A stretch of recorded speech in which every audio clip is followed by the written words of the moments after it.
Have you ever felt like you know a celebrity? Like they're your friend, even though you've never met? You're not alone.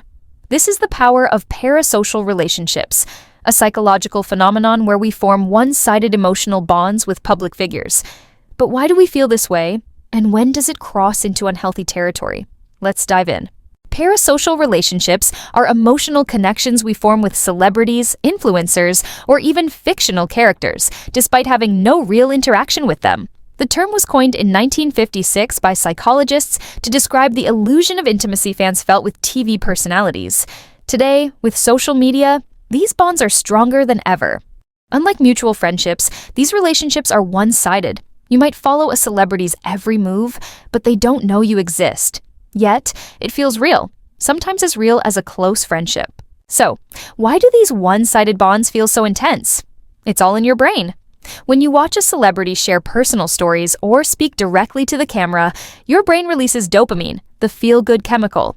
This mimics the reward you get from real social interactions. The prefrontal cortex, responsible for social cognition, processes these interactions as if they're reciprocal. Meanwhile, the amygdala, which handles emotions, makes you feel a genuine connection. For some, this can be amplified by attachment styles. People with anxious attachment may be more prone to forming parasocial bonds, seeking stability through constant engagement with media figures. Social media has supercharged parasocial relationships. Unlike traditional celebrities, influencers and modern stars share curated glimpses of their lives, vlogs, live streams, or day-in-the-life posts. This creates an illusion of accessibility and authenticity. When a celebrity likes your comment or replies to your DM, it feels personal.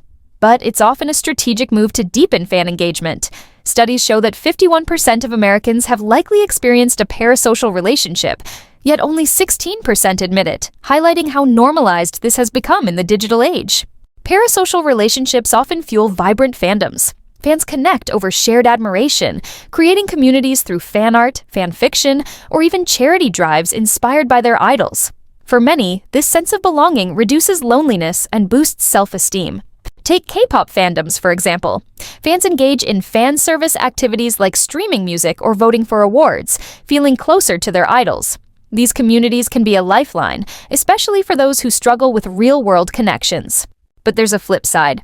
Parasocial relationships can turn unhealthy when fans invest too much emotionally. Excessive attachment can lead to emotional dependency, where real-life relationships take a backseat.